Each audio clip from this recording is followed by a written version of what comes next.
Bismillah ar-Rahman ar-Rahim. Assalamu alaikum. Welcome to Perspective with me, Julie Ali. Now, if you remember, last week we spoke with occupational therapist Amira Hendricks. We were talking about being exam ready. Today we're going to be talking to Junaid Bayat. He is a passionate author, speaker, lecturer, trainer, entrepreneur, performance coach living in South Africa, in Durban. He loves sharing knowledge and helping others on the topic of education, coaching, and peak performance. So we're going to be taking a similar stance on the discussion of last week, but in a totally different direction. We're going to be talking about your future post-matric. Junaid Bayat, assalamu alaikum, welcome to the program. Wonderful talking with you again after a very, very long absence. And I guess I'm going to start off with one of your taglines, which says, stop pretending to be average when you are born to be a genius.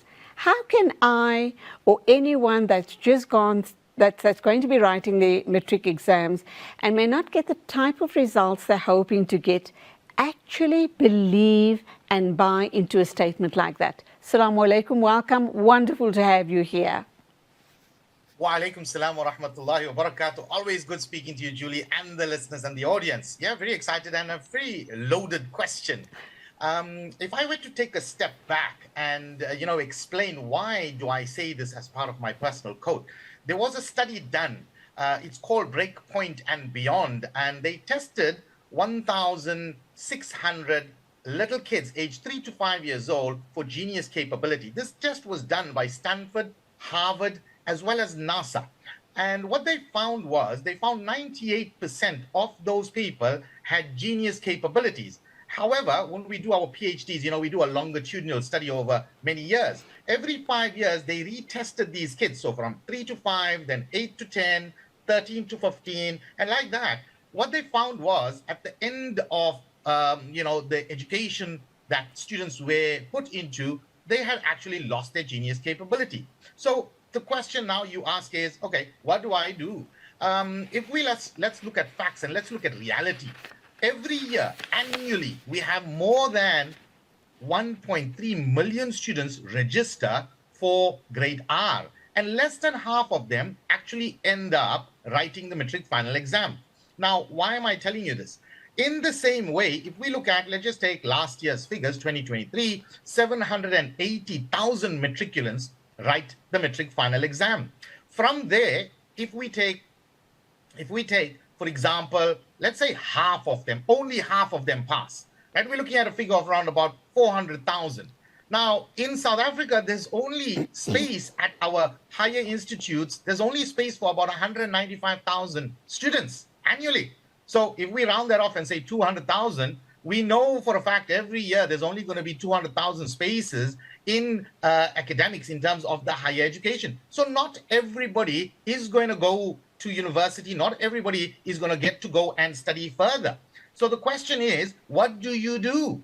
And that's one of the reasons, or one of the root causes of why we have such a high youth unemployment rate in South Africa. So I believe that we cannot prepare anybody for a career like we used to do before. School, you went to school 10, 15 years ago, up to 10, 15 years ago, you went to school to prepare yourself for a future career. In fact, they made you choose, career paths and stuff. However, now we're living in an age of technology, in an age of information. At a touch of a button, we can learn the latest, development. Now that the world is changing so rapidly every single second, we cannot prepare students, or we cannot prepare people for the future. For a future career, what we can do is we can prepare them with necessary skills that they require to be able to tackle an uncertain or an unknown future. So to answer the question, what people need to be doing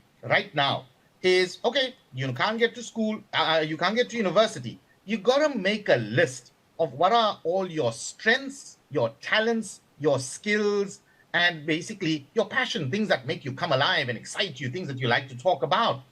And now with technology and the social media and sports and the exposure, you now have the capability to get into any of these things, as well as becoming an entrepreneur. I believe we need more entrepreneurs, especially in South Africa.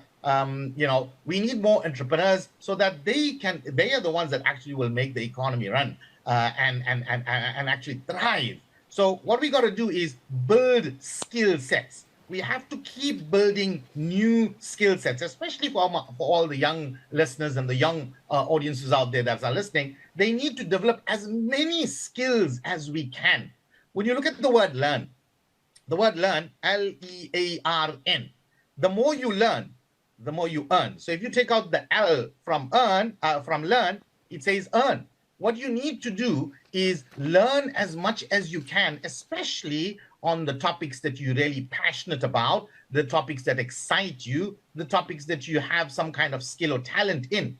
And now start something, talk about it. There are so many different ways that you could monetize that skill, those talents, and then we can utilize that and take your future ahead. And by the way, something very interesting, Julie, is being working with this young generation now for the last 25 years, I find that they're going to change careers at least 3 or 4 times. You're not going to get them as the traditional how our parents and grandparents used to work. They would find a job and they would be loyal to that company for the rest of their life. They would pull years and live there. This generation will work 3 or 4 years in a company. They might get tired and then they say, listen, I'm moving on to new pastures, or they're going to look for something different.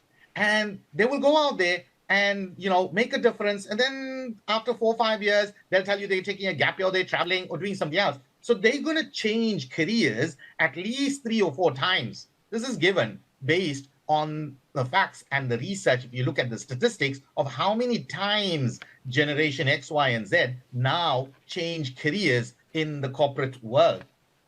They refer to as the slashers. Is that not true? And you're right, they are Generation Z, and there's different reasons for why they will be changing career paths 3 or 4 times throughout their lifetime.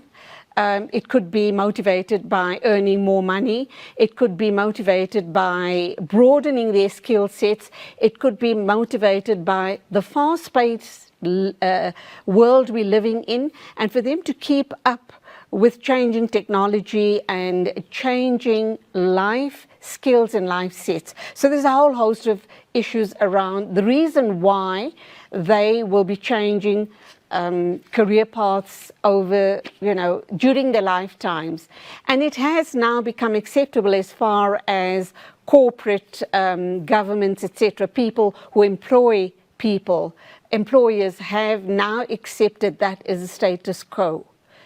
I want to go back to something you said in your opening remarks, and you spoke about the issue around children who were identified as having capabilities of being geniuses or genii.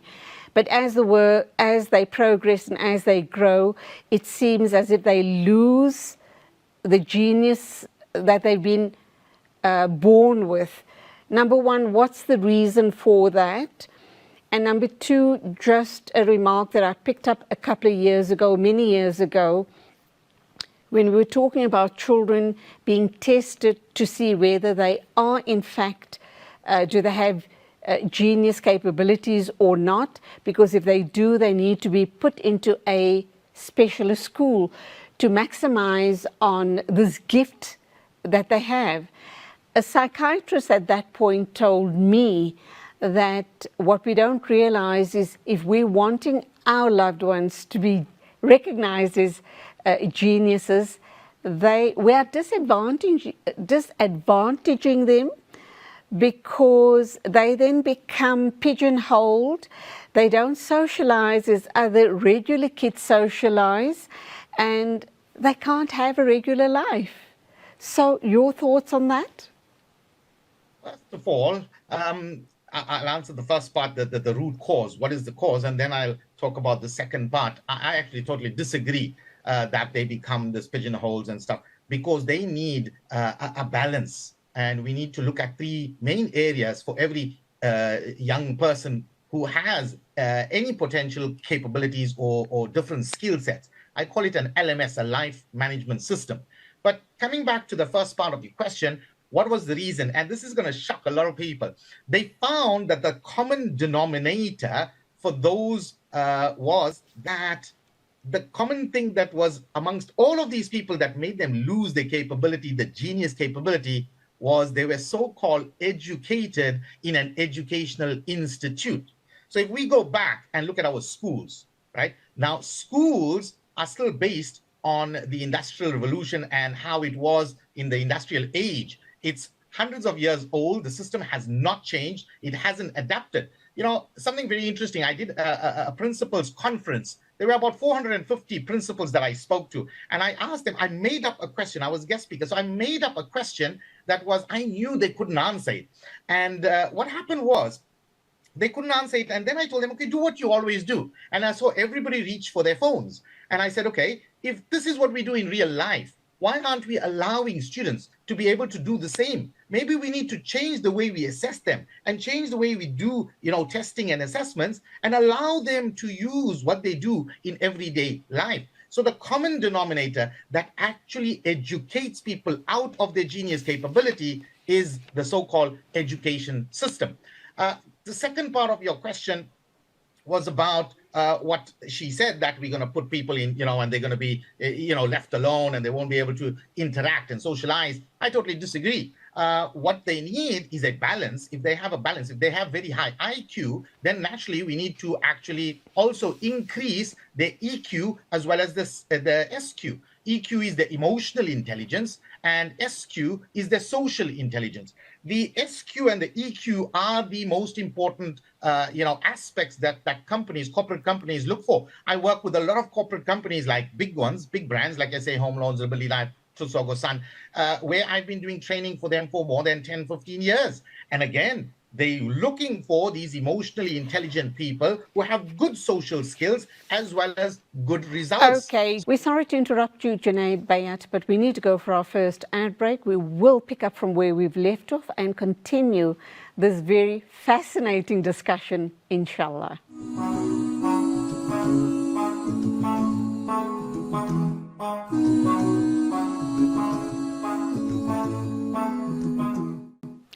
Welcome back. We're talking with life coach Junaid Bayat. He is certainly much more than just a life coach. I do need to mention this. Alhamdulillah, he memorized the entire Quran at the age of 14, and for 33 years annually he has led the Taraweeh Salah during the month of Ramadan. And we started out the show by talking post-matric, your future. What do you do if you didn't get the result you were expecting to get, and you're now going to be worrying about what your future prospects will look like. Junaid then responded by talking about children with high IQs. Alhamdulillah, I think Junaid is one of those people, and he's retained his IQ levels. Thus, he's able to have achieved what he has achieved up to now. And just before I hand over to him, I also need to share this with you. He has coached over 140,000 students and over 12,000 teachers and parents up to this point in his life. So he has truly touched many lives in a very, very positive way. Back to you, Junaid, and perhaps you want to respond to the statements I have just made. Alhamdulillah. Alhamdulillah, very blessed. Yes, and to add to that, I've coached 14 Olympians, only 2 from South Africa. And I've also been very blessed, alhamdulillah, to have coached magistrates, judges from the Constitutional Court, Supreme Court of Appeal, as well as ministers in Parliament. Right now in this GNU, this 7th government, I'm coaching three of the ministers. Now, my job is not to coach whether it's Olympians, thought leaders, or judges, or even these ministers in their job. My job to coach them is to actually take their thinking to another level, to break down, all those glass ceilings, those paradigms we create, and change the way they are able to see the world and see things.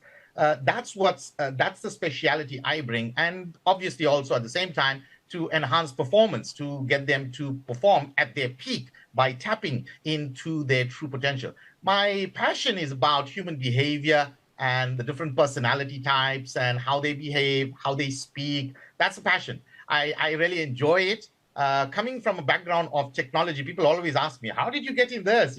I always tell them it was something that I was very passionate about when I started in the technology industry. I always wanted to know about people and how they behave. Why do they speak this way? Why do they, dress up? So that was something that was very close. It's very close to my heart, human behavior. And I always like to study it and go through a lot of research and do some of my own research as well.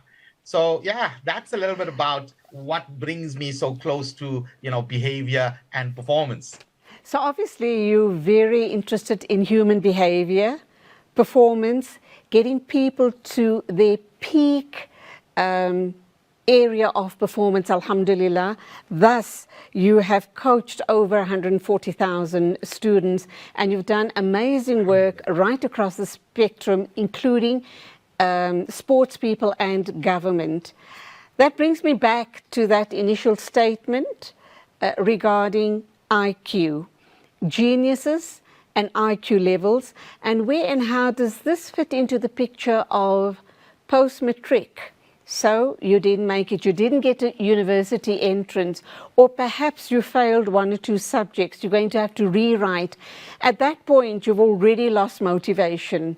Maybe you'll be one of those drop out statistics. How do you answer that, Junaid? How do you address those situations? Because as it is, we have a very high unemployment rate in South Africa, and we need to prevent those post-matriculants from dropping out of the system.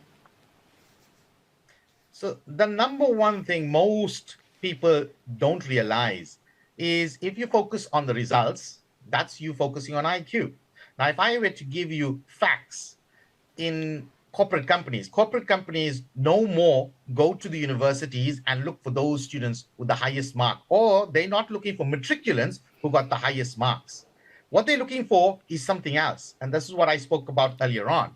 They're looking for people who have good social skills and who have good EQ, emotional intelligence, people who understand others, who can work in a team, who can be part of the team and the corporate culture. And they are able to also communicate, and communicate their ideas. So it's not all about the marks. I believe what you should do is set out some goals, right? And break down goals. Stop setting goals for long term. You set out some goals for every 3 months. If you did not, you're not going to university, you didn't get a job. Now you need to look at opportunities. Set out some goals, and this can be health goals, money goals, experience goals, whatever types of goals you want to set for yourself, align it. This is all about getting clarity. So the first step in your life is to gain clarity, right? Now, when you set out goals, you getting a little clear. The goals can be different areas of your life. The second thing you need to do is, now that I have the goal,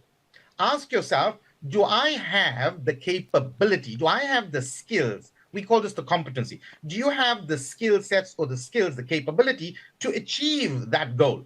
Now, if you don't have that skill set, that's one of the things you need to work towards. The second thing you need to look at, now I know I'm crystal clear. Now I know exactly what capabilities and skills I need. Now I need to look at the third part. Do I believe that I can do it? Do I have the confidence in my abilities that I can achieve that goal in 90 days, right? So now you've got clarity, then you've got capability, and now we've got confidence. So those of you that did Psych 101, you'll understand this is basically the competence-confidence loop. They go hand in hand. So you need to believe that, yes, I can accomplish this. I can do it. Then you look at the next part, the fourth part, which is your commitment. You need to be totally committed in going about achieving what you are crystal clear about, because it's your life. It's what you're going to do with your time. And like I said, set it out in 90-day goals. Don't set 1 year goals, half year. I found in the corporate world, when working with performers and people, in terms of performance and productivity, you achieve more when you set 90-day goals, right? In the corporate world, they call it in quarters. In school, you can call it by terms. But you achieve much more when you set out these kind of goals. So you've got clarity, you know what it is that you want in the different areas of your life. Now you set out and you achieve the skills, the second thing, the capability, the competency. Then you believe in yourself, so you upgrade your confidence and improve your confidence. Then we said you talk about your commitment, your dedication. How it's not about just the money. It's about, am I showing up? Am I showing up with my best version, or am I just going there for the money? So you need to be totally committed and dedicated to what it is that you found is important to you. And the last thing is, when you do those four things, you find that you'll have more choices in life, more options. So this is what I call the clarity framework that I teach in my life coach for kids training and my life coach training throughout the world. Gain clarity. If you don't know what's happening in life, you're stuck. You don't know what to do next. You always do this clarity exercise.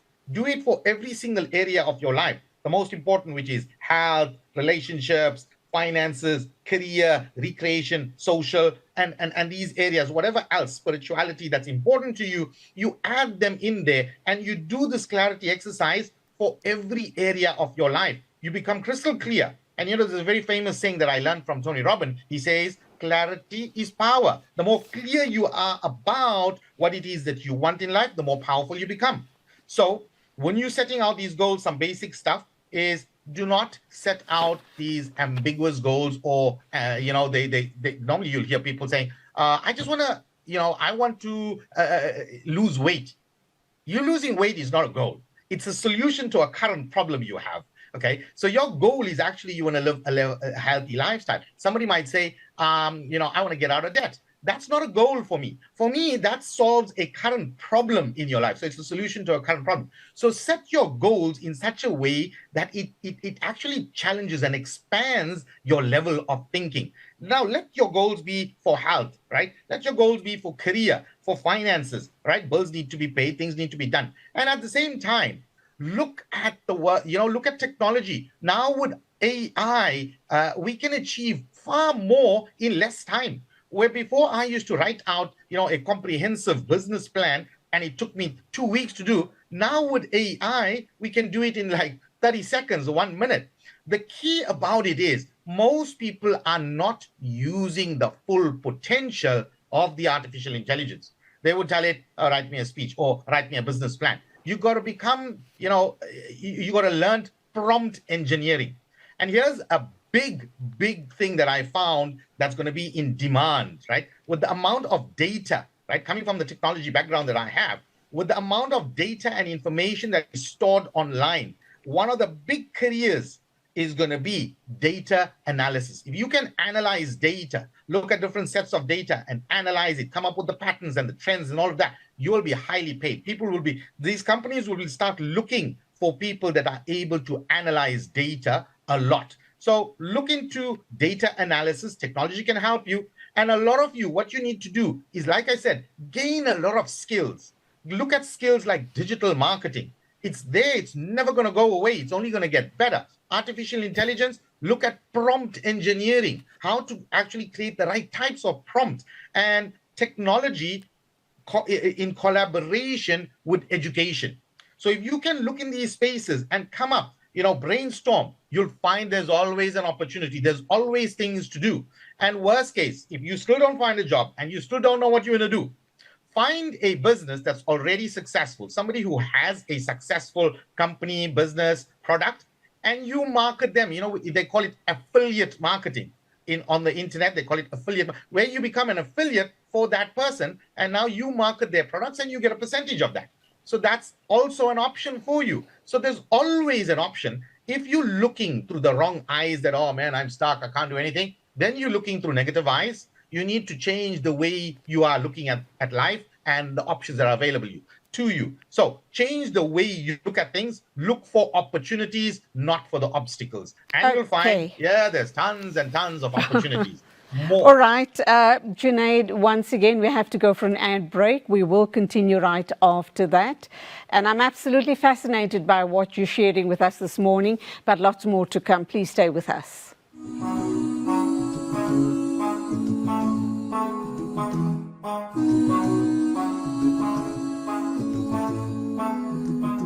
Welcome back. Our guest is Junaid Bayat. He's a life coach and, of course, so much more. His bio runs for pages and pages, and I can't share all of that in one go. But just by the way he's sharing information with us this morning on the show, gives one an indication of what a genius of a man this is. He is our guest, Junaid Bayat. We're talking about your future post-matric. It could even be post-tertiary, because in South Africa, and I guess all around the world, we're sitting with a unique situation where graduates are also unemployed because there just is not enough jobs to go around. And because of that, we're seeing migration from all parts of the world to other different parts of the world. So let's look at the issue around passion and purpose. You, Junaid, are one of a kind. You are a true genius. Not everybody has your inherent intelligence, and you speak with a lot of passion. How do we actually get people to believe in themselves, be passionate about their purpose, knowing that they haven't done well in matric, or they graduated from university but cannot find suitable employment? How do they go forward? I created a framework, Juliana. It's the framework that you need to use, right? Anybody can use it at any stage in their lives, not just for those that are struggling. But if you can't find something, you're really stuck and jammed, you feel like, okay, the burden is hectic, I'm unable to pay bills, or I'm unable to contribute. It's 6 steps. The first one is what I call psychology, mindset, everything dealing with your mind, right? You need to upgrade what your beliefs are. Most of the time, we get into this negative cycle and we believe, oh man, there's no jobs, there's not. There are millions of opportunities out there. We need to create our own opportunities. So we need to have the growth mindset. That's the first step. Change and upgrade your mindset. The second step that you need to do is you need to get productive. Very often when people are, they down and they're not getting anywhere, they're not moving, they tend to, even the emotions go down, so they start feeling sad and depressed. The key here is to become productive, get moving, move around. So what do? In your productivity, to become productive, it means you need to maximize your time, right? Be somebody who's using their time productively. And I'm not talking about sitting on your phone and scrolling, watching reels, going on YouTube, watching Netflix. You being cheaply entertained, okay? It's not going to lead you close to your goals or anywhere near your purpose. So become productive, right? Manage your time, take charge and control of your time. We have a very simple, basic time management system in Islam. We've got 5 daily salah set at 5 times. So 5 times in the day, you can be doing something after those 5 salah to maximize your time. I'm not telling you use all the time, right? So become productive. The third step is performance. What are all the things that's going to impact your performance? This is your diet, your nutrition, your motivation, your attitude. Now, your attitude to life is a very, very big indicator of your altitude in your success. So what type of attitude do you need to have to improve your performance? You got to have a winning attitude, not a positive or a negative attitude. You need to have a winning attitude. And if I give you 2 main things that's going to give you a winning attitude. Number 1, be grateful. Look for 5 things that I can be grateful for every day. Number 2, you want to have good self-talk. Talk to yourself. If I tell you, interestingly, the average human being has between 50,000 to 60,000 thoughts a day. That's you talking to yourself up here, right? Now, the sad reality is 95% of it is negative. People go, I can't do it. I don't think I'm good enough. I don't think I can do that. They're thinking negatively. So you want to now start having some positive self-talk. Tell yourself, I'm a winner. I can do this. I can rock it. I can make it happen. I'm a success. I'm a leader. Whatever it is. And also, if you want to improve your self-confidence, look at yourself in the mirror. Tell yourself, I love you. Love yourself. So here is the 2 very big things, like I said, is you want to have an attitude of gratitude, number 1. And number 2, the positive self-talk, right? It's going to boost yourself. And then the third very big thing to have a winning attitude is look for everything in your life is an opportunity to learn, an opportunity to improve, or an opportunity to grow. The fourth, very important part now that you need to look at is progress. Am I moving forward or am I regressing? Am I progressing or am I regressing? I need to be constantly progressing and moving forward. The biggest trap that most people in the world are finding themselves in, whether you matric, post-matric, whether you university, even the folks at home, the biggest trap they fall into when it comes to progress is comparison. We want to compare ourselves to everybody else. Stop comparing yourself. It's the number one killer of self-esteem, especially in young people. So stop comparing yourself. Compare yourself to yourself. Where was I last week? Where am I now? Where was I last term? Where am I now? Where was I last year? Where am I now? Am I moving forward or am I still in the same place? Or have I regressed? So the key here is, if you're struggling in anything in your life, you got to change your habits. This is in terms of progress, the 4 levels of progress. Right down the bottom, you got those that are struggling, I'll call it in survival mode. So you need to change your habits. Change what are you doing, how are you doing it. All your habits need to change, because science tells us if you keep doing the same thing, you're going to get the same results. Number 2, if you find yourself, right, I'm not struggling anymore, I'm just stable, things are just kind of like average. For you now to move one up, you need to shift your focus. Most people tend to focus on, I don't want to fail and I don't want to fall back to where I was. Now your focus is in the wrong place. It's like driving, but looking behind. So now you shift your focus to where you want to be. Shift the focus to where I need to be going, right? And then you'd now achieve the 3rd level, which is generally success. And when you get to success, to go one higher, success is not always what people think it is, because you can have, all the money in the world and you'll feel like, is this what life is all about? Because now you'll find that money is not all. Money is not the end all and be all. So you get this, the last level is significance. So to move from being successful to significance, you need to improve on your values and principles. Set out, what are my values? What do I stand for? Who am I? What do I stand for? What am I working towards? Where am I going? Your principles and values now start becoming even more bigger and guiding in terms of your life and the path and the direction that you're taking.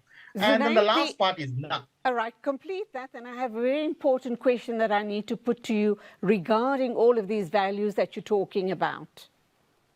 Okay, so the last part, like I was saying, is after progress. 5th part is, now you need to know what is the process. What are the steps that I need to take to actually move forward? Most people make the big mistake of focusing on, okay, let's just say, for example, it's I need to get a job. So they look at the last, I need to get a job. That's the last step, right? Look at the first step. What is the first step that I need to take to get to the job? Maybe I need to put the CV together. Maybe I need to look at calling up some people. Maybe I need to, whatever it is, what is the first step?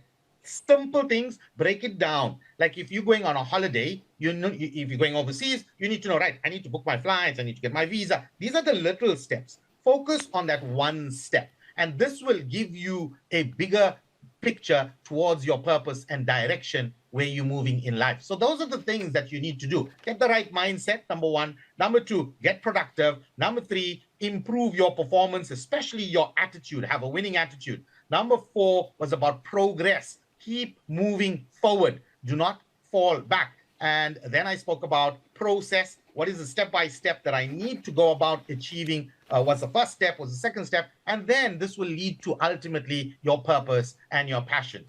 Okay, so you're talking about, I'm just picturing this very highly driven person that will go after this, whether he or she has passed matric or not.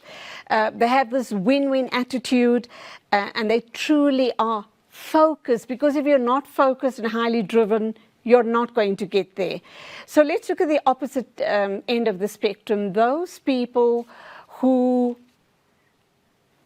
find that they didn't probably pass matric with the university entrance exam, or students at university didn't do very well at varsity, and they kind of almost feel like they're not going to get very far in life. How do we get them to this point, we also need to look at their personality types. This creature that you're talking about now really has a specific personality type. And if you don't fit into that type, are you going to be able to achieve, to push yourself, to be driven, and to be a high flyer and a high achiever? And when someone like a Junaid Bayat comes to talk to me about it, I just become more disillusioned and tell myself, I'm not going to get there. He's talking to a specific type of person. Your thoughts? Very, very true. Personality types learning, is very close to me. Yeah. Traditional psychology tells us that we have a lot of misunderstood personalities. And that is the reason why we have this high rate of ADD, ADHD in South Africa. I don't know if you know this. South Africa is the third highest country in dishing out Ritalin and Concerta, meaning that for those people that are ADD and ADHD. So what do we do if you are disconnected? You find like, okay, what this guy is speaking, this is not for me. This is not me at all. You look at yourself. It's all about the self. I call this me power. You need to look at yourself. Where am I? What do I want to achieve? Do I have the energy levels? Do I have the support? Do I, want to achieve? Because not everybody wants to go out there and be achievers. Some people are just actually very happy working for somebody else. A typical example would be in my life, right? I have 4 kids, and one of my eldest, he's not a guy who's a leader. He's not somebody who will take the initiative. If I gave him a business, he'll probably run it down, Okay, so he's somebody.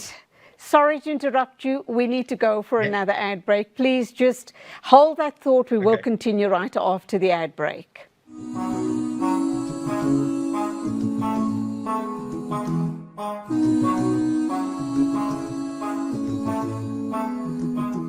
Welcome back. I am talking with life coach Junaid Bayat. We're talking about passion, purpose, and a whole host more. We're talking about genii, we're talking complacent personalities, and I guess that also leads us to the situation of failure. People who don't make it in life. Does it mean that they're going to be sitting in that little corner for the rest of their lives, stuck, possibly even in victim mode, and just not make anything of their lives at all? And more importantly, the issue around comparisons. How damaging is comparing yourself to your siblings, to your schoolmates, to your colleagues at work? How damaging is that to your future growth? So, Junaid, you were talking about your 4 children, and you were talking about your eldest son, and that brings me to the issue of comparisons. Look, like I was saying, the different personality types require different ways in which we engage them. And like I was saying, my eldest, he's totally opposite in terms of, like, if you were to look at me and I say, like, hey, Junaid, you very driven, you very, purpose, you know what you want.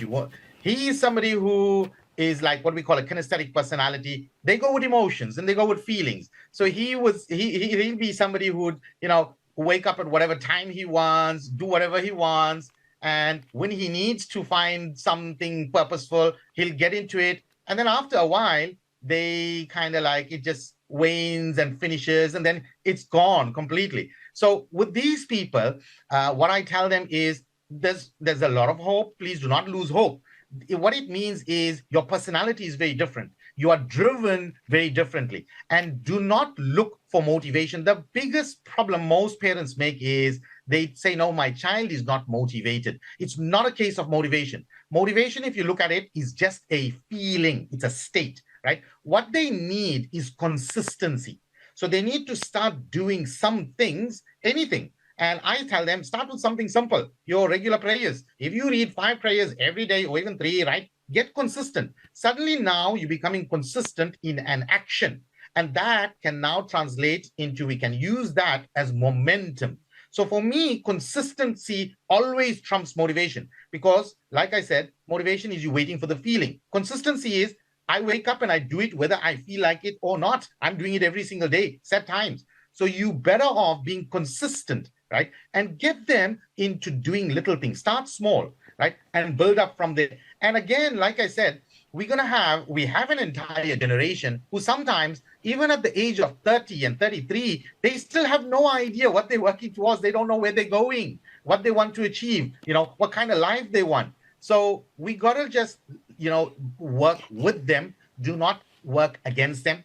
And like Julie was saying, we should never compare them to us.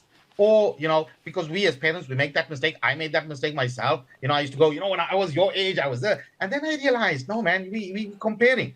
And coming back to the question of the damage that comparison does, like I mentioned earlier on, it's the number one killer of self-esteem in young people, in people, when they are compared to somebody else, especially somebody out of their network or their circle, So this comparison is very dangerous. We have a habit as parents, we like to fall. It's a trap that we fall into very often as parents. When I was your age or we need to stop that, and we need to focus on them and what they need to do. And like I said, the key is just keep them moving, getting them consistent, getting them to do, like, for example, right, every day you're waking up, you're going to have breakfast at this time. Otherwise, after that, kitchen's closed. Or you're getting them, let's go to the masjid, let's go pray, right? You're getting them to do this every day. All we got to do with them is build consistency. And like I said, the key is getting them to move. Because what happens is if they don't move, they stay one place. They will stay in their rooms. They don't come out. They can stay in their rooms for days on end, So what we got to do is we got to get them to move. And the more they move, slowly we can get them to socialize and talk to others. So this personality type that we have, the three main personality, okay, the three main ones are what we call the visual personality. Then you get the auditory personality and the kinesthetic personality. Now, this kinesthetic personalities are the ones that are most misunderstood lot currently. And according to traditional psychology, it says that only 5% of people fall in that category. I completely disagree. Working with, human beings, especially young people over the last 20, 25 years, working with over 140,000, the patterns have become absolutely clear and it's glaring. We have now more people that are kinesthetic. We call these people the feelers of the world. They operate, everything operates on feelings. Even, for example, writing. If they were to spell a word, they would spell the word today based on how they feel, their mood. Next week, tomorrow, they spell it very differently. Everything is based on their feelings. So what I can tell you very easily from my research and the years that I work with people is that we're finding that there's more people in this generation now than ever before that are kinesthetic personalities. They're the feelers of the world. They like to be on their own. They like to do things in a different way. We just need to embrace that there's different ways. And yes, if you didn't make it in school, school is not the end all and be all. Remember, you've been going to school to get educated. And then you get educated. The common story we've heard is, right, once you finish school, go to university, get a degree. That doesn't guarantee you a job. All I'm saying is, let's now actually look at different ways. We don't always have to go in there, and get a job. Take that education and now create a job, create a system, right? That's far more effective when you own your own business and you make your dreams a reality as opposed to working for somebody else and making their dreams a reality. So like I said, again, coming back, whatever your personality is, look for opportunities and create your own opportunities online with social media, with influencers. Now it's so much more easier for people to, to generate income. Junaid, let me come in there. Yeah. You've touched on the magic word, and I think we've got about 5 minutes left to wrap up time. But you've spoken about social influences. How is that changing the landscape regarding entrepreneurs and job seekers? It's changed the world completely. You have people now who are, absolutely nothing. And just by being on social media, suddenly have, all this power because they have such a huge following. It has its good and it has its bad. Let me start with the bad. The downside is that we have too many followers that people now fall in this pit where they want to be like these influencers. They want to eat like them, drink like them, speak like them, trying everything like them. So now you become full on a follower. We need more leaders in the world. So we need to look at, becoming a leader. We take what the influencers have to offer us and we utilize it. If it's not beneficial, then we leave it and we move on. In terms of the positives, right? Remember, now with social media has made more millionaires now than ever before. So it's giving them this opportunity to earn, right? To some of them to, to give out or demonstrate their talents, whether it's dancing, singing, making things. You know how many people now have suddenly, with this platform, with this social media, and now they've become influencers, suddenly they're now able to showcase their talent. They are able to showcase, their skills and their abilities, and big companies sponsor them because they're getting eyeballs. That's what companies are looking for. They're looking for eyeballs that can, see their brand. So it has its positive and it has its negatives. The big negative also, if I were to go on that side again, is the amount of time people are spending by, social media. That's a huge concern for me. I, for one, I don't like looking at my phone often. I don't carry the phone, at all. I only carry it if I travel. I have set times that I go on it and look at it. So that's another concern. But yeah, social media is here to stay. It's not going away anytime soon.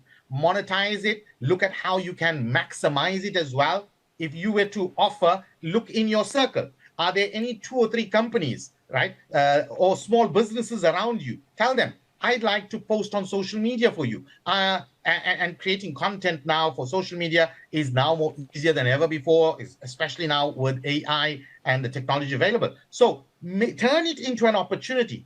Ask those people around, small businesses, can I post for you once or twice a week? And you can charge them a fee. Okay, and one more thing. Yeah.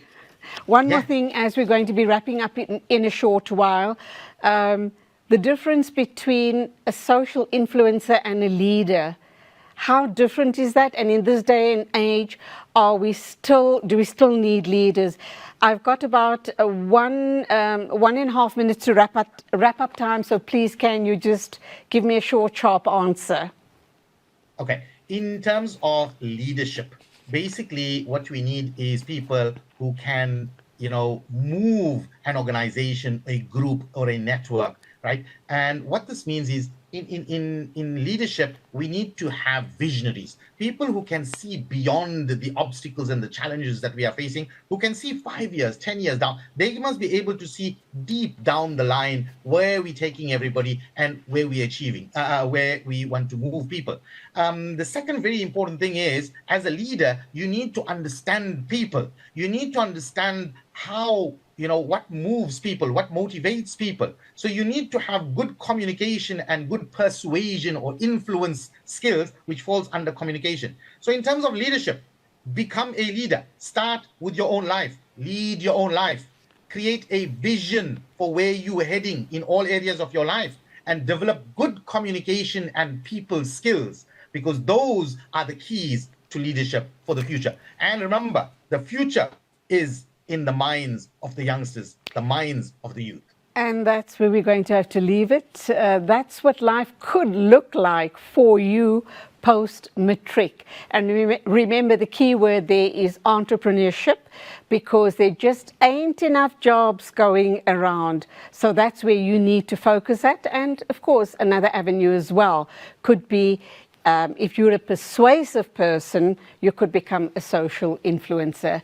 Junaid, Bayat, thank you indeed for your thoughts on the show this morning. And thank you for making us think through where we're at and where we could be, and to become people filled with purpose and passion. And that exactly are the 2 key words that can get us going. I do appreciate your time. Thank you indeed. Till the next time. As always, Assalamu alaikum and Khuda Hafiz from me, Julie Ali.